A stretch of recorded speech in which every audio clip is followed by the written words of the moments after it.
Le Seif Yudbet traite de la possibilité de verser de l'eau à l'intérieur d'un mecham. Le mecham, comme on l'avait rapporté, c'est l'ustensile qui a été chauffé, qui a permis de chauffer de l'eau, qui a été placé à même le feu, sur le feu. Et la halakha traite donc de cette possibilité d'y verser dans ce mecham de l'eau, ainsi que de la possibilité de verser de l'eau chaude dans de l'eau froide. Avant de passer à la halakha, voyons la Mishnah Daf Mem Aleph Amud Aleph, en bas de la page. La Mishnah rapporte un mecham shepinahu, le mecham qu'on aurait déplacé. On verra immédiatement dans la Gemara que, d'après une explication de cette Mishnah, il s'agit non pas du mecham simplement qui aurait été déplacé, mais de l'eau de ce mecham qui aurait été retiré. Donc le mecham qu'on aurait retiré, loïten letocho, on n'y versera pas à l'intérieur tsonen de l'eau froide, bishvil shiyechamu, afin qu'elle réchauffe, aval, mais noten ou letocho, on peut y mettre à l'intérieur de ce mecham, o letor akos, on peut y mettre, donc y verser de l'eau froide dans ce mecham ou à l'intérieur d'un kos, d'un verre, kedele afshiran, afin de tiédir l'eau qu'on y verserait. La Gemara demande au sujet de un mecham shepinahu, justement, qu'est-ce que ça veut dire, le mecham qu'on aurait retiré. La Gemara demande Maïka Amar, qu'est-ce que ça veut dire? Amar Ravada bar Matna, il a dit Ravada bar Matna, Achike Amar, ainsi a dit la Mishnah, Amecham shepina mimenu maim chamin, le mecham duquel on aurait retiré l'eau chaude,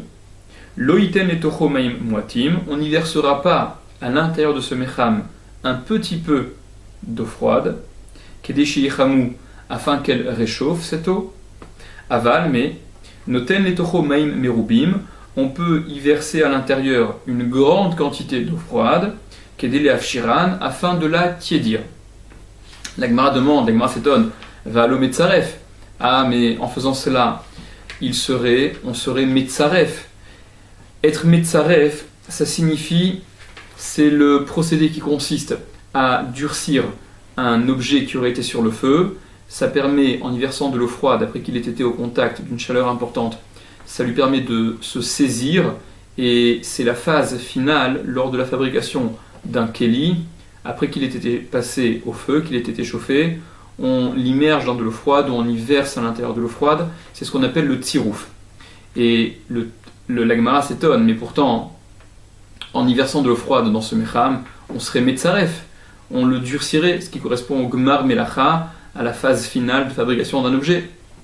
Répond la Gemara, Rabbi Shimoni, ça c'est l'opinion de Rabbi Shimon, des Amar d'Avarshen Mitkaven Mutar, qui a dit que une chose sur laquelle on n'a pas la kavana, qu'on n'a pas l'intention de faire, et ça n'est pas forcé que ça se fasse, alors c'est mutar, c'est permis. La halacha, mecham shepina mimenu maim chamin, le mecham duquel on aurait retiré l'eau chaude. Mutar liten letocho maim tsonen, il est permis d'y verser à l'intérieur de l'eau froide, rajoute le rama entre parenthèses merubim, en quantité importante, kedele afshiran, afin de les tiédir. Donc il est permis d'y verser de l'eau froide dans ce mecham qui aurait été vidé, afin de tiédir l'eau froide qu'on y verse à l'intérieur. Ou mutar latsuk maim chamin, et il est permis de verser de l'eau chaude, les tor maim tsonen, dans de l'eau froide, o tsonen les tor chamin, ou de l'eau froide dans de l'eau chaude, vehu, à la condition, chez lo hiu bikli rishon, qu'elle ne soit pas, cette eau, dans un keli rishon. Mipne chez mitrame minarbe, parce qu'elles chauffent beaucoup. Quand elles sont dans un keli rishon, ces eaux chauffent beaucoup.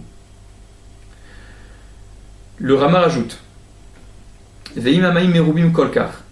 et si l'eau est en quantité à ce point important, qu'il est impossible, chez Ifchar, qu'il est impossible, chez Itbachlou, qu'elle cuise,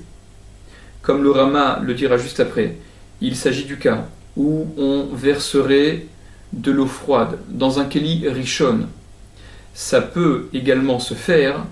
à la condition que l'eau froide qu'on y verse, elle est en quantité tellement importante qu'au final, on obtiendra un mélange dont la température ne sera pas égale à Yad Soledet, mais inférieure à Yad Soledet. Donc Rak Shiafigut Sinatan, cette eau froide ne serait versée dans ce Keli Rishon que pour que la froideur s'atténue.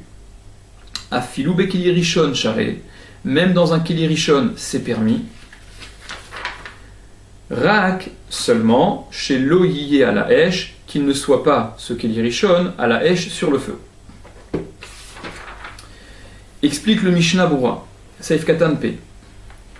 Donc on disait qu'un mecham duquel on avait retiré l'eau chaude, on peut y verser de l'eau froide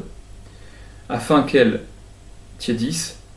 Maim tsonen merubim, dit le Mishnah Berurah, de l'eau froide en quantité importante, précisez le Rama, afin qu'elle tiédisse. Aval muatim, mais une petite quantité d'eau froide, shiyuchlu leitramem mechom amecham, qui pourrait se réchauffer de la chaleur du mecham, donc se réchauffer au point ad shete ayad soledet bahen, au point que leur température, la température de cette eau qui serait versée, atteigne yad soledet, assour, ça ce serait assour. Aval merubin mutar, mais si on en verse beaucoup, c'est permis parce que en versant beaucoup d'eau froide dans ce mecham qui aurait été vidé, alors l'eau n'atteindra pas la température de yad soledet. Et poursuit le Mishnah Berurah, même s'il emplit tout le keli, tout ce mecham d'eau froide, et de la sorte, il pourrait, ce keli, ce mecham, en arriver au tsirouf, comme on a expliqué. Rapporte le Mishnah Berurah entre crochets, dehaïnou, c'est-à-dire, lorsque un keli en métal, cham et chaud, a été chauffé, Venotnim et tochot sonen, et qu'on y verse à l'intérieur de l'eau froide, mechazkim et akeli, cette eau froide elle va renforcer le keli, elle va durcir le keli va être saisi, comme on l'a expliqué. Vezeugmar melechet atzorfin, et ça correspond au gmar, à la finalisation de la melacha, de cette fabrication des tzorfim, de ceux qui fabriquent donc les kelim, ces kelim. Sheretichat aour mefapato vekarov lishaver, parce que la chaleur du feu dilate l'objet et le keli, il risque d'éclater sous l'effet de cette chaleur. Et l'eau va donc venir saisir ce keli, et de cet état de dilatation et de risque d'éclater à cause de la chaleur, l'eau va venir durcir et donc finaliser le processus de fabrication de ce keli. Afilou achichari, malgré ça c'est permis, donc d'y verser de l'eau et d'emplir complètement ce keli d'eau froide. Kevan shen mitkaven lazé, puisqu'il n'a pas la kavana de cela, puisque l'intention de celui qui verse l'eau n'est absolument pas de réaliser ce tsirouf. Velav psikreshehu, et ça n'est pas non plus un psikreshe, ça n'est pas obligatoire que en y versant de l'eau froide, on obtienne le tsirouf de ce keli. De'efshar shelo yagia al keli l'idée tsirouf, parce qu'il est possible que le keli n'arrive pas donc de la sorte au tsirouf. Point. Précise le Mishnah Berurah, ve'amechaven etzaref, et celui qui aurait la kavana d'être metzaref, celui qui aurait la kavana de réaliser ce tsirouf en y versant de l'eau froide. Yesh omrim, certains disent shu chayav mideoraita, qu'il serait chayav d'après la Torah. Veyesh omrim, et d'autres disent shu miderabanan, que ça n'est que des rabanan. Mishnah Berurah Seif Katan Pe Aleph. Le Shulchan Aruch disait qu'il est permis de verser de l'eau chaude dans de l'eau froide, ainsi que de verser de l'eau froide dans de l'eau chaude, et poursuit le Mishnah Berurah, le Shulchan Aruch, à la condition que l'eau ne soit pas dans un keli rishon. Rapporte le Mishnah Berurah, donc les toch meim tsonen, de l'eau chaude dans de l'eau froide, ou de l'eau froide dans de l'eau chaude, ou bishnehem, et dans les deux cas, afilu hamaim tsonenim muatim, she'adain ayad soledet bahen, achar ata'aruvot, même si l'eau froide est en quantité peu importante, au point que, après le mélange, on a une température qui est au moins équivalente à Yad Soledet, Gam Ken Share, aussi c'est permis, Kevan, puisque Sheu Bekeli Sheni, c'est dans un Keli Sheni, Donc le Mishnah Berurah explique que ce dont a parlé le Shulchan Aruch, cette condition que l'eau chaude ne soit pas dans un keli rishon, le Mishnah Berurah explique que dans un cas comme dans l'autre, qu'on verse de l'eau froide ou de l'eau chaude, dans l'eau froide ou dans l'eau chaude, qu'on fasse l'un dans l'autre, dans un sens, donc quel que soit le sens, si c'est dans un keli sheni, ça ne pose pas de problème, même si la température du mélange obtenu, elle sera au moins égale à yad soledet, parce que keli sheni n'est pas mevachel, keli sheni ne cuit pas. Kaimalan, nous tenons des keli sheni et no mevachel, que keli sheni ne cuit pas. Ou kedeleel, be saif tet, comme on l'a vu plus haut dans le saif tet. Le Sefer Tosefet Ohel fait remarquer que le Mishnah Berurah explique que ce qu'a dit le Shulchan Aruch, qu'il est permis de verser de l'eau chaude dans de l'eau froide, c'est-à-dire d'un keli sheni, même si on verse donc de cette eau chaude dans une petite quantité d'eau froide, pour peu que l'eau chaude qui est versée depuis un keli sheni, pour peu que ce soit de l'eau versée depuis un keli sheni, alors c'est permis. Par contre, verser depuis un keli rishon sur une petite quantité d'eau froide, ça c'est interdit d'après le Mishnah Berurah, comme le Mishnah Berurah le dira juste après, on le verra juste après, dans le Seif Katan Pebet. Et ça c'est d'après le Magan Avraham. Dit le rapporte le Sefer Tosefet Ohel que cette explication du Mishnah Berurah n'est pas en accord avec l'opinion du Shulchan Aruch tel qu'il a expliqué, tel que Rabbi Yosef Karo, donc le Shulchan Aruch, a expliqué lui-même dans le Bet Yosef. Donc ça c'est ce que fait remarquer le Sefer Tosefet Ohel, s'y référer à nouveau pour une compréhension plus détaillée. Le Seif Katan Pebet. Chez Lohiu Bikli Rishon, donc c'est la condition que rapportait le Shulchan Aruch, qu'il ne faut pas que ce soit dans un Keli Rishon, que l'eau chaude soit dans un Keli Rishon. Des Imachamin Hem Bikli Rishon, parce que si l'eau chaude est dans un Keli Rishon, Asur Latsuk Betocham Maim Tsonenim, il est interdit d'y verser à l'intérieur de l'eau froide. Vehu Adin, comme le Rama poursuivra, d'après le Rama, il est interdit d'y verser de l'eau froide si c'est une petite quantité d'eau froide. Vehu Adin, et c'est le même din, des Asur Leharot Mehem, qu'il est interdit de verser de cette eau chaude, qui serait donc dans un Keli Rishon, les Tor Maim Tsonenim Muatim, dans une petite quantité d'eau froide, chez Itbashlu Ayadam, qui cuirait au contact de cette eau chaude qui serait versée depuis un Keli Rishon. Et rapportons également ce que le Biur Halacha rapporte au nom du Bet Meir. Le Sefer Bet Meir rapporte que certains Rishonim, le Ran, le Rashba, pensent que verser de l'eau chaude depuis un Keli Rishon dans une petite quantité d'eau froide ne pose pas de problème, c'est également permis parce que tout le problème de Irouï Mikeli Rishon, de verser depuis un Keli Rishon, qui va donc être Mevachel, qui va cuire Kedeklipa, la périphérie extérieure, ce dont on a parlé dans les séfim précédents, ça ne concerne que le Irouï, le fait de verser sur un aliment compact, mais pas dans un liquide, parce que dans un liquide, tiennent ces Rishonim, le Ran, le Rashba, qu'il y a un mélange instantané qui se réalise, et par conséquent, il n'y a pas de cuisson. Ça, c'est ce que rapporte le Biur Halacha, et le Biur Halacha rapporte que même si il faut retenir la Khumra, c'est ce que le Bet Meir dit, on retient la Khumra, comme le Mishnah Berurah le rapporte ici, on ne verse pas depuis un Keli Rishon de l'eau chaude dans une petite quantité d'eau froide. Malgré tout, si cette eau chaude qui est versée depuis le Keli Rishon l'est sur une petite quantité de liquide qui serait froid,